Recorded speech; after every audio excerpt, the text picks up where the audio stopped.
कोठों की सच्चाई। जितनी भी लड़कियां आती हैं सभी को ज़बरदस्ती उस दलदल में धकेला जाता है और उनसे ज़बरदस्ती वो सब कुछ कराया जाता है जिसको वो करने के लिए तैयार नहीं होती हैं। दोस्तों, आज की जो स्टोरी मैं आप लोगों के सामने लेकर आई हूँ वो स्टोरी आपके रोए खड़े कर देगी, क्योंकि जब इस स्टोरी को मैंने सर्च किया था मेरा भी दिल एकदम ऐसे हो गया था कि नहीं, ऐसा नहीं हो सकता, लेकिन ऐसा होता है और पहले से होता आया है और जाने कितने दिनों तक होगा ये हमें और आपको नहीं पता है। कुछ लड़कियां बहुत कहती हैं कि हमने जब कई लड़कियों से सवाल किए कि आप प्यार पर यकीन करती हो, लव मैरिज पर करती हो या अरेंज मैरिज पर यकीन करती हो, तो लड़कियों का यही जवाब आता है कि पहले लव, फिर इजहार और फिर शादी। तो दोस्तों, यहाँ पर एक ही सवाल सामने आता है कि सभी लव मैरिज करना चाहती हैं। चलिए आज आपको एक लव मैरिज का किस्सा सुनाते हैं। एक लड़के का ऐसा धोखा कि एक लड़की की पूरी ज़िंदगी बर्बाद हो जाती है और वो लड़की आज भी समाज में रह रही है हमारे और आपके बीच, लेकिन वो उस दर्द को आज तक नहीं भुला पाई है। दोस्तों, नाम नहीं बताएंगे क्योंकि लड़की हमारे समाज के बीच में एक सही ज़िंदगी गुजार रही है। हम नहीं चाहते कि उसकी ज़िंदगी में दोबारा से कोई बवाल आए या उसके साथ दोबारा से कोई गलत हो। तो दोस्तों, कहानी की शुरुआत होती है तमिलनाडु से। तमिलनाडु में एक लड़की रहती है। लड़की ऐसी है नटखट सी, स्वभाव थोड़ा सा तेज है, दूसरे लोगों में घुलने मिलने की क्षमता ज़्यादा है। हर किसी बच्चे में ऐसा नहीं होता, लेकिन कुछ बच्चे ऐसे होते हैं जो चंचल स्वभाव के ज़्यादा होते हैं। अब वो लड़की एक लड़के से मिलती है। लड़की की उम्र 17-18 साल होती है और वो लड़का दिल्ली भी आता है, मुंबई भी आता है और तमिलनाडु में भी रहता है। यानी कि वो एक जगह पर नहीं रहता है, उसकी घूमने की क्षमता नहीं है, वो पूरे भारत में कहीं भी जा सकता है।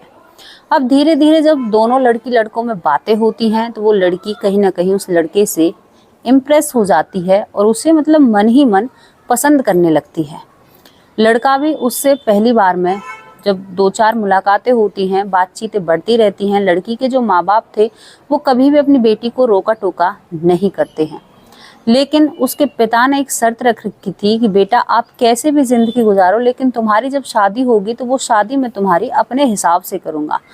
अब वो लड़की तमिल भाषा में ही बात करती है, लेकिन वो लड़का कई भाषाओं को जानता है, यहाँ तक कि वो हिंदी, तमिल, तेलुगु कई भाषाओं को जानता है और समझता है। अब दोस्तों, वो उस लड़की से इजहार कर देता है, दोनों में प्यार हो जाता है। अब लड़की डरती है अपने घर वालों को बताने से कि अगर मैं घर वालों को बताऊंगी, क्योंकि पिताजी ने एक खास हिदायत दे रखी थी कि मैं तुम्हारी शादी अपने हिसाब से करूंगा। मुझे ये चोचले अच्छे नहीं लगते कि जैसे औरों की लड़कियां हैं जो लव मैरिज करती हैं, तो यहाँ पर वो लड़की हमेशा घबराई रहती है। अब वो लड़का उस लड़की को अपने जाल में फंसाता है, कहता है कि तू चिंता मत कर, हम दोनों मुंबई या दिल्ली जाएंगे और वहाँ पर अपनी गृहस्थी बसाएंगे। और वो उस लड़की को बड़े शहर के सपने दिखाने लगता है।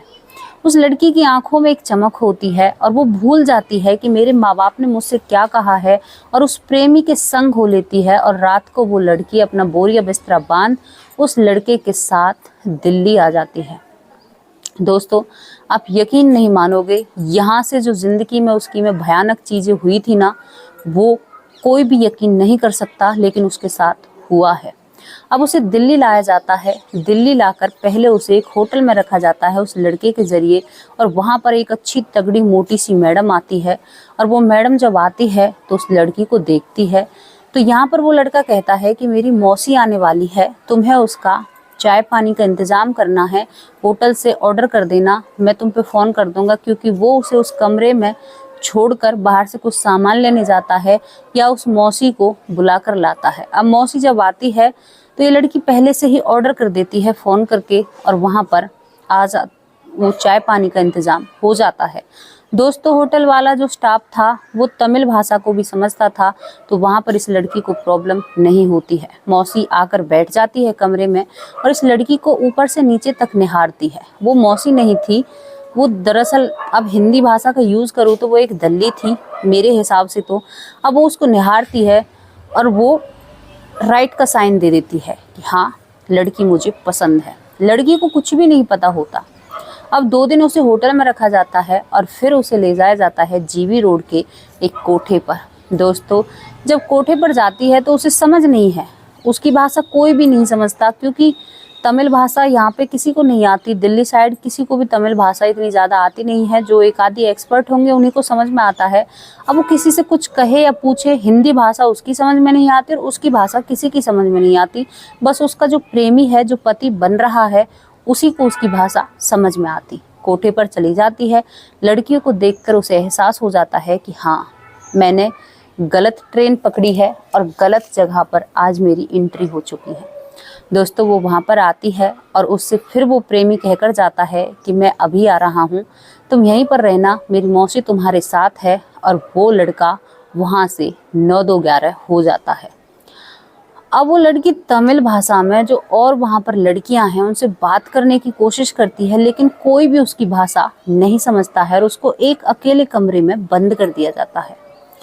अब उसके सामने ऐसी परिस्थिति रखी जाती है दोस्तों कि करो या मरो। वो लड़की कई बार विरोध करती है। एक दिन तो वो वहाँ से भागने की भी कोशिश करती है, लेकिन उसके पैर में काफ़ी चोट आ जाती है और उस पर बहुत मार पड़ती और वो बेचारी कुछ भी उनसे गाली भी देती तो तमिल भाषा में, तो वो नहीं तो समझते और उसके साथ बहुत सारी जाति की जाती है। दोस्तों वो लड़की पिटती है कई महीनों, 1 महीने तक उसके साथ यही सब कुछ चल रहा होता है। अब वो लड़की कमज़ोर पड़ जाती है। कमज़ोर होने के साथ अब वो लड़की बिल्कुल रेडी कर दी जाती है ग्राहकों के लिए। सिस्टम क्या होता है दोस्तों, नीचे लोग बैठे रहते हैं, एक व्यक्ति बैठा रहता है कॉफ़ी किताब लेकर। एंट्री होती है, जो ग्राहक आते हैं, आप समझ रहे होंगे मैं किस तरफ इशारा कर रही हूँ। और आप यकीन नहीं मानोगे, 142 लोगों के साथ उसकी मीटिंग हुआ करती थी उस लड़की की। वो जब इन बातों को बताती है तो उसके आंखों से आंसू नहीं रुकते हैं। 142 लोग बहुत हो जाते हैं। वो आज से और दूसरे दिन तक काम चलता, फिर उसका 2 दिन का रेस्ट चलता। इस तरह से उसके काम कराया गया था जैसे गधे नहीं होते हैं ना, कि तुम्हें बस यही करना है, 1 दिन रेस्ट करो, 1 दिन काम करो। 1 दिन उसको लगातार दिन और रात काम करना होता है। दोस्तों आप समझ सकते हो कि उसकी हालत क्या हुई होगी। वो लड़की 18-19 साल की लड़की, मैं बयान नहीं कर सकती आप लोगों को, लेकिन बताना क्यों ज़रूरी है। माँ बापों को भी अपनी बेटी या बेटों को समझना चाहिए, उनकी भावनाओं को या उनके दिल की बातों को समझना चाहिए। और जो नई टीनेजर है उसको भी समझना चाहिए कि हम क्या कर रहे हैं और कैसे हम फैसले ले रहे हैं। इसी सब चीज़ों के बीच में दोस्तों वो लड़की गर्भवती हो जाती है। अब समस्या कहाँ पर थी, उस लड़की को ये नहीं पता कि ये बच्चा है किसका। वो पेट में लिए उस बच्चे को घूमती रहती है और बस उसके दिमाग में यही ख्यालात आते हैं कि इसका बाप कौन है, इसका क्या होगा, ये मेरे पेट में क्यों आया, यहाँ पर मैं ही इतनी परेशान हूँ। और यहाँ पर एक और बात थी दोस्तों, 1 दिन और 1 रात काम करती थी, उस काम में से उसको केवल 1 दिन और 1 रात में 200 रुपये मिला करते। बाकी सारे रुपए वो मैडम रखा करती जो उसे खरीद कर लाई थी उसके प्रेमी से। अब यहाँ पर दोस्तों उसका पेट दिन पर दिन निकलता जाता है। पूरी जिम्मेदारी उन्हीं लोगों की होती है और एक लड़के को वो जन्म देती है। अब लड़का हो जाता है, 1 महीने बस रेस्ट कराते हैं उसको, 1 महीने भी नहीं कराते और फिर उसको उसी धंधे में धकेल देते हैं। फिर वही सब कुछ उससे कराया जाता है। वो लड़की अंदर से बिल्कुल टूट चुकी थी, उसके अंदर कुछ नहीं रहा था, वो केवल एक मरा हुआ शरीर जिंदा डोल रहा था, उसमें आत्मा नहीं थी। दोस्तों धीरे धीरे समय निकलता है, बच्चा घुटमिन चलने लगता है। लेकिन अब जब वो बच्चा घुटमिन चलने लगता है तो वो बच्चा अपनी माँ के लिए रोता है। तो वो बार बार ग्राहकों के पास से आया करती और अपने बच्चे को चुप किया करती। फिर सीढ़ियों से चढ़कर ऊपर अपने उस कोठे में जाया करती, फिर ग्राहकों के पास जाया करती। उसकी मतलब ये दुर्गति हो जाती है। एक पल के लिए वो सोचती है कि शायद उस दिन ये फैसला मैं नहीं लेती तो आज मेरी ज़िंदगी कुछ और होती। और वो कई बार अपने सर में हाथ मारा करती है कि मैंने बहुत गलत किया है और बहुत ही गलत किया है, इसका कोई भी पश्चाताप नहीं है। शायद मेरे कर्मों का लेखा है जो मैं यहाँ पर इन सब चीज़ों को भुगत रही हूँ। दोस्तों उधर इसके जो माँ बाप होते हैं वो कई जगह अपनी बेटी को ढूंढते हैं, लेकिन उनको बिल्कुल भी पता नहीं होता कि बेटी दिल्ली पहुँच चुकी है। अब यहाँ पर क्या होता है दोस्तों, उसका बच्चा 1 साल का हो जाता है, 2 साल का हो जाता है, लेकिन जब बच्चा 2 साल का हो जाता है तो बच्चा सीढ़ी चढ़कर उस माँ के ही पास पहुँच जाया करता, और जब वो ग्राहकों के साथ हुआ करती तो वहीं पर दरवाज़ा खटखटाया करता। तो यहाँ पर इस बात से वो माँ बहुत चिंतित हो जाती है, और कभी कभी वो बताती हैं कि मेरे मन में ऐसा विचार आया करता कि ये इस दुनिया में नहीं आता या इस दुनिया से चला जाए तो इसका जीवन बदल जाएगा, ये मेरी जगह कहाँ इस नरक में आ चुका है दोस्तों। लेकिन उस बच्चे से उसको लगाव था, अगर वो चाहती तो वो बच्चा वहीं पर नहीं रहने देती इस दुनिया में, लेकिन उस लड़की को उस बच्चे से लगाव होता है। और यहाँ पर उसका बच्चा जब 2 साल का हो जाता है तो वो अपने बच्चे का हाथ या पैर बांधकर नीचे और एक जंगले से बांधकर तब ग्राहकों को अटेंड किया करती। एक माँ से क्या बीतती होगी, आप सोच सकते हैं, उस पल को महसूस कर सकते हैं। क्या बीतती होगी अपने 2 साल के बच्चे को जंगले से बांधकर एक कुंदे से और रस्सी से, और जब वो ग्राहकों के पास जाया करती, जब वो पेट पालने के लिए 200 रुपये का काम पूरे दिन में किया करती, जिसमें से उसके बच्चे की हारी बीमारी हो जाए या उसका कोई काम हो तो वही उसमें से उसको करना पड़ेगा। अब दोस्तों इन सब चीज़ों से वो लड़की बिल्कुल झिक चुकी थी, वो अब परेशान हो चुकी थी, और उसे अब इस दलदल से निकलना था अपने बच्चे के लिए, क्योंकि अपने साथ तो उसने समझौता कर लिया लेकिन उस बच्चे के साथ समझौता नहीं करना चाहती। अब दोस्तों वहीं पर एक इंस्पेक्टर होते हैं, वो छुप के छुपा, क्योंकि इतने दिन में एक भरोसा विश्वास हो जाता है तो उन लोगों को भी उस लड़की पर विश्वास हो जाता है कि एक बच्चा है, इतने दिनों से काम कर रही है, अब ये जाएगी कहाँ, और उसको मौका मिल जाता है उस जेल से आज़ाद होने का। वहाँ पर वो पुलिस स्टेशन जाती है, कंप्लेंट दर्ज कराती है और कहती है कि साहब आपका ऊपर वाला बहुत भला करेगा अगर आप मुझे इस दलदल से निकाल लो।